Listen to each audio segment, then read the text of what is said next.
Does the average American know who Antifa is, what it is, what BAM is, BAMN, by any means necessary?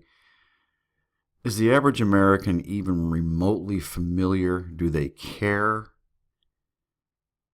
Until this rolls into their backyard, do they even have a notion? Well, this is an interesting article on bigleaguepolitics.com, and I think this article actually has been shared on a few other sites, but I wanted to run through it quickly with you with the hopes that some of you who may be watching this may not be aware of Antifa and similar groups and how they have become woven into the American tapestry and just how much of a threat they actually are, and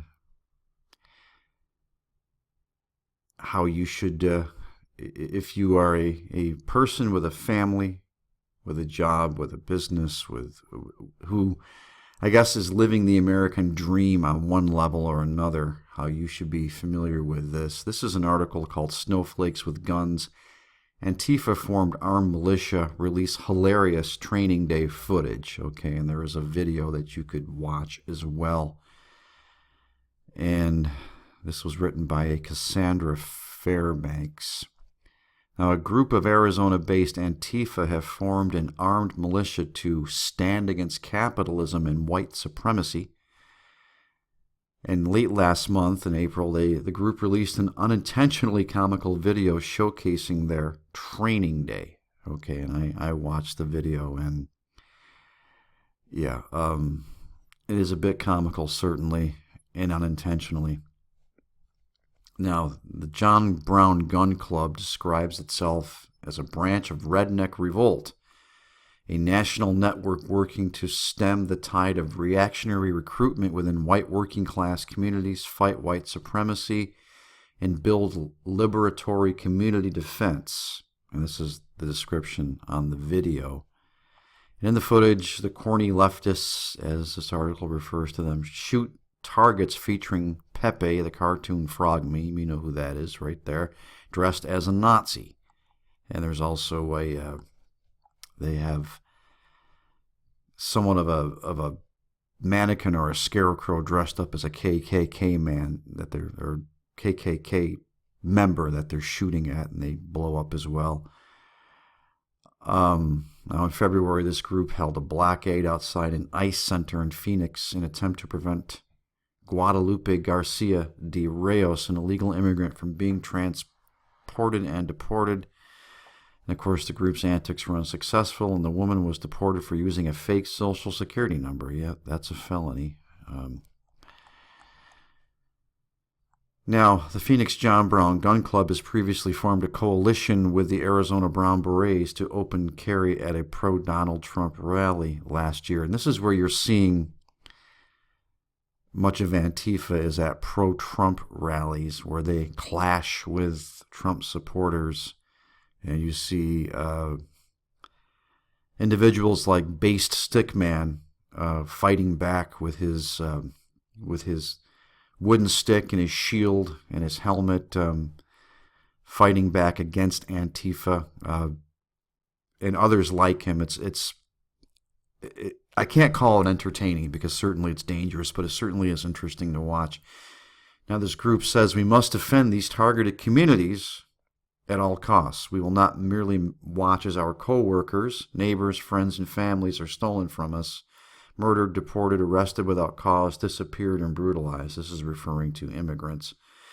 We have far more in common with a migrant or refugee or black co-worker than we will ever will with a billionaire politician. Okay. Well, how about a billionaire financier like George Soros? How much do you have in common with him? Oh, I bet you don't think so poorly of him, do you? He might even be helping you out. And we will fight like hell to protect them. Yeah, I bet you'll fight like hell to protect a guy like Soros, too. This militia said in a statement following that event in March. Okay. So, Antifa has had their proverbial butts handed to them lately. For example, in Berkeley. And they're starting to arm themselves. They're working on getting armed with weapons. I'm trying to summarize this for you because I'm taking a lot of your time.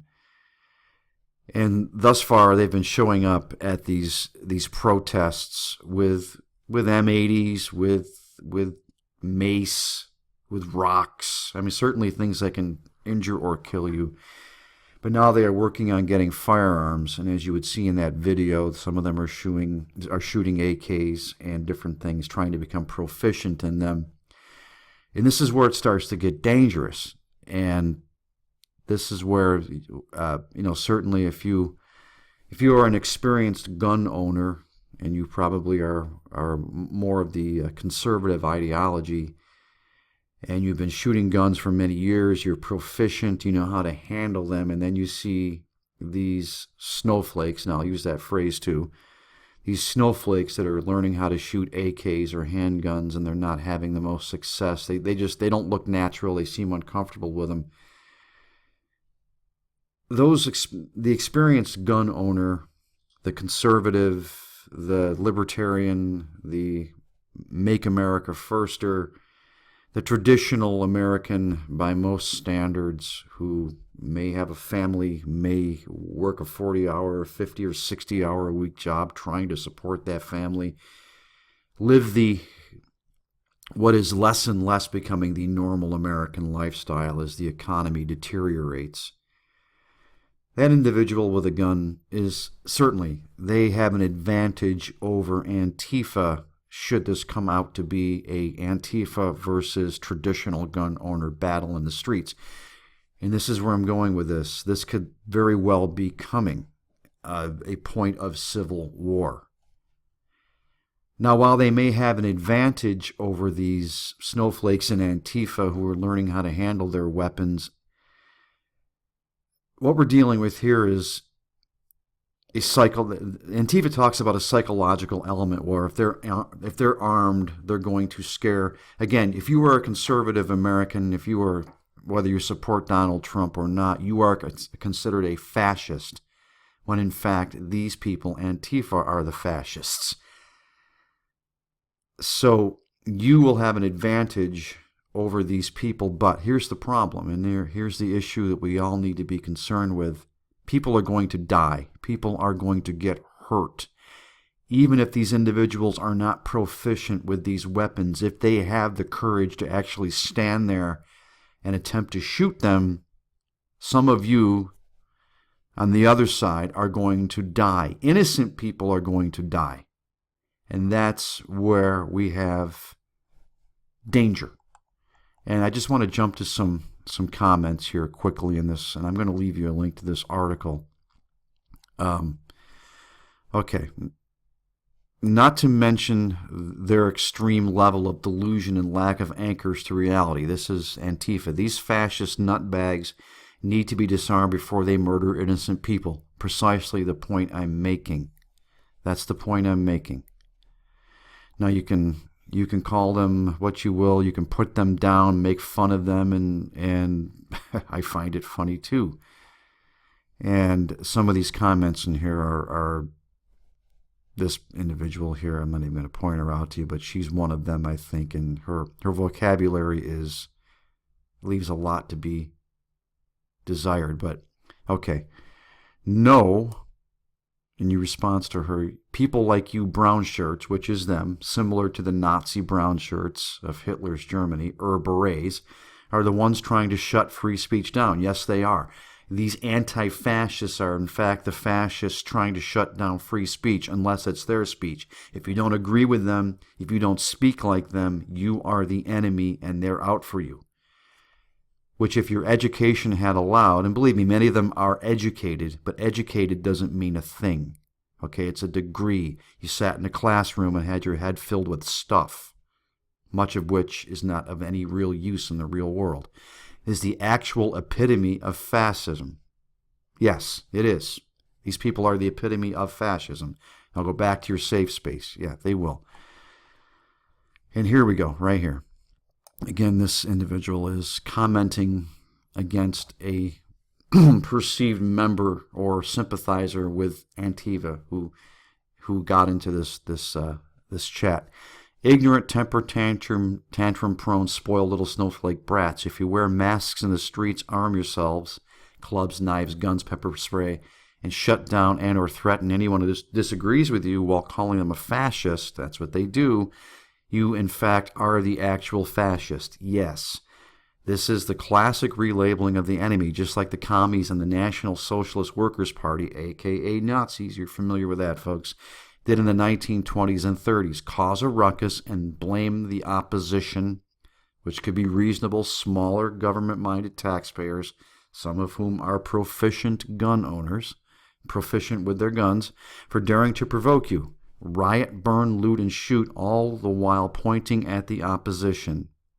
Ridicule and scapegoat until you get your way. Sounds like Rules for Radicals by Saul Alinsky.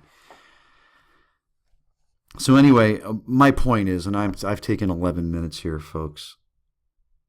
If you're not familiar with Antifa, with BAM, you need to get hip to this. You need to research this. You need to be aware this could roll into your town, your city. This is not just confined to Berkeley and other college towns. Antifa is a decades-old movement which originated in Germany, for example. And you will see this thing grow. And this thing is financed by some very wealthy people. You need to get aware. You need to be aware of this, okay? You can mock them and say they just throw stones, they just use sticks. They aren't to be taken seriously. If they are arming themselves, they need to be taken seriously, folks. Anyway, I'll leave you a link to this. God bless you. This is Jim signing off, and I will see you soon.